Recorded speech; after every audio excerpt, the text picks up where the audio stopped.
Pemirsa, kami lanjutkan diskusi pada malam hari ini. Seperti yang saya sampaikan sebelumnya bahwa di segmen ini saya ingin mengetahui lebih lanjut bagaimana pengungkapan jaringan narkoba oleh Freddy Pratama yang ini kalau saya baca informasinya di beberapa media mengatakan bahwa ini jaringan yang sangat besar dengan narkoba yang juga dalam segi kuantitasnya juga sangat besar begitu ya.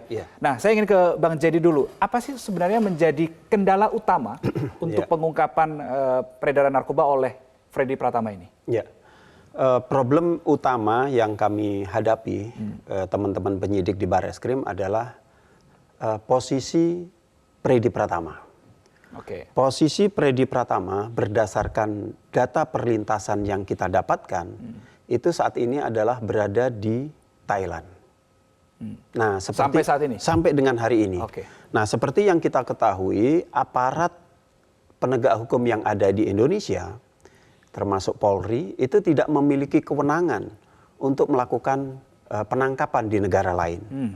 Sehingga kami sangat tergantung dengan kepolisian yang ada di Thailand. Meskipun kami sudah menerbitkan red notice terhadap yang bersangkutan.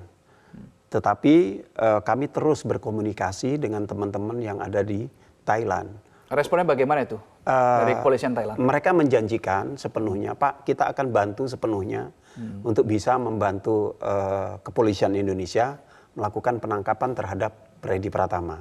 Karena kita tahu Freddy Pratama istrinya orang Thailand. Oh, oke.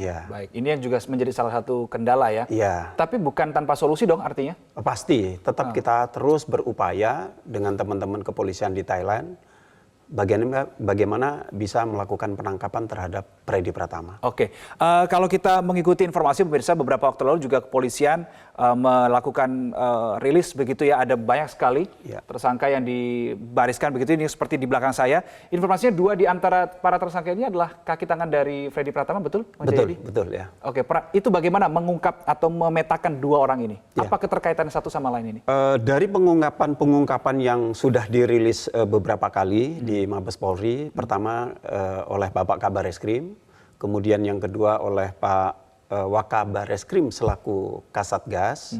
Nah, yang minggu yang lalu dirilis oleh Bapak Wakabar Eskrim juga, kita berhasil mengungkap jaringan Freddy Pratama. Jaringan yang berhasil kami ungkap adalah terkait dengan TPPU, tindak pidana pencucian uang. 2 orang tersangka ini, yang pertama adalah SA.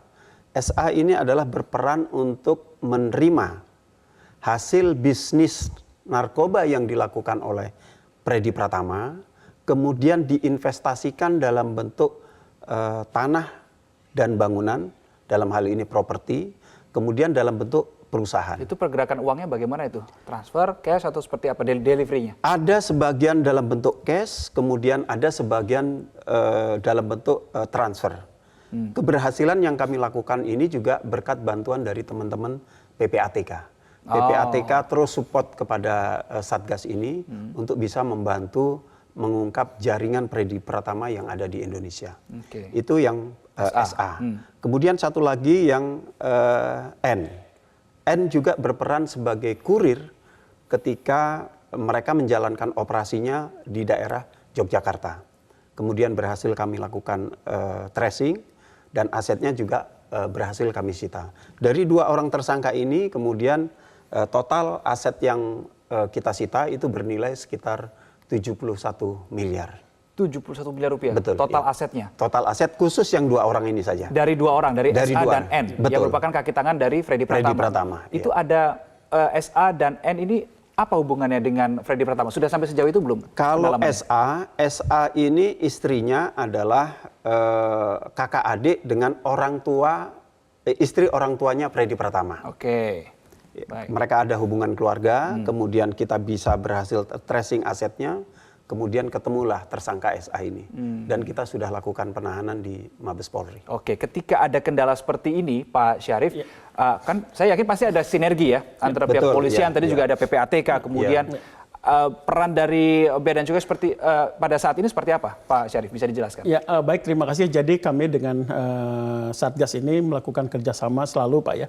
Karena sudah bertahun-tahun kita laksanakan, tidak hanya sebatas daripada Satgas ini. Nah, kemudian yang kedua adalah bahwa kami melakukan pengawasan pada titik-titik masuk yang resmi ya, titik-titik masuk, pengawasan di titik resmi baik di pelabuhan laut, pelabuhan udara ataupun di perlintasan darat ya. Tetapi juga di luar itu kami juga melakukan joint analysis. Jadi data dari Barreskrim maupun data dari kita tentang jaringan ini kita sama-sama analisis. Kemudian kita lakukan kesimpulan ataupun juga tindakan yang harus kita lakukan.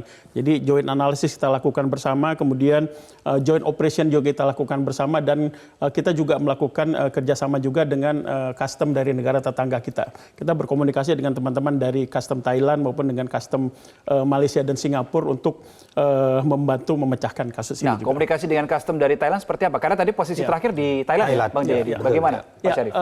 Sudah kita sampaikan kepada mereka, mereka berkoordinasi dengan kepolisian setempat. Belum ada informasi lebih lanjut lagi. Oke, baik. Kemudian tadi Bang Jayadi mengatakan bahwa posisi terkini dari Freddy Pratama adalah di Thailand. Ya. Saya apakah bisa memaknai pernyataan dari Bang Jayadi ini berarti artinya Freddy Pratama ini berpindah-pindah negara atau bagaimana sehingga menyulitkan juga pihak kepolisian untuk mencari? Ya, di dalam hasil investigasi yang kami lakukan berdasarkan data perlintasan yang kami peroleh, bahwa Freddy Pratama itu tidak hanya tinggal di Thailand. Karena istri orang Thailand tadi ya? Ya, tetapi kadangkala di Malaysia, kadangkala di Singapura, kadangkala juga di Laos. Itu adalah negara-negara yang sering dikunjungi oleh Freddy Pratama berdasarkan data perlintasan yang kami dapatkan. Oke, sehingga itu juga mempersulit teman-teman di Thailand untuk melakukan penangkapan yang bersangkutan. Oke, tapi intinya adalah solusi sudah ada, upaya terus dilakukan, sinergi, joint analysis, joint operation tadi juga sudah tetap dilakukan supaya Freddy Pratama ini bisa segera ditangkap karena titiknya pun sudah ditemukan. Nah, hal lain pemirsa terkait dengan pengungkapan narkoba di Aceh beberapa waktu lalu ya. Sebelum ke sana saya tambahkan juga, Freddy Pratama ternyata memiliki 2 paspor. Oh, oke. Paspor Indonesia, dia juga memiliki paspor Vanuatu. Nah, dengan 2 paspor ini si Freddy Pratama bisa lebih leluasa untuk bergerak. Bebas juga ya pergerakannya ya. Oke, ini menjadi suatu jawaban kenapa menjawab pertanyaan masyarakat. Kenapa kok seorang Freddy Pratama ini bisa bergerak kemana-mana karena ada 2 paspor. Malam ini sudah terjawab oleh Bang Jayadi. Baik, saya ingin membahas soal pengungkapan kasus narkoba di Aceh, pemirsa, karena yang saya dapatkan datanya ini polisi tidak hanya berhasil mengamankan barang bukti narkoba saja, tapi ada senjata di sana. Kita akan bahas di segmen berikutnya, tetap bersama kami. Jelajahi cara baru mendapatkan informasi. Download Metro TV Extend sekarang.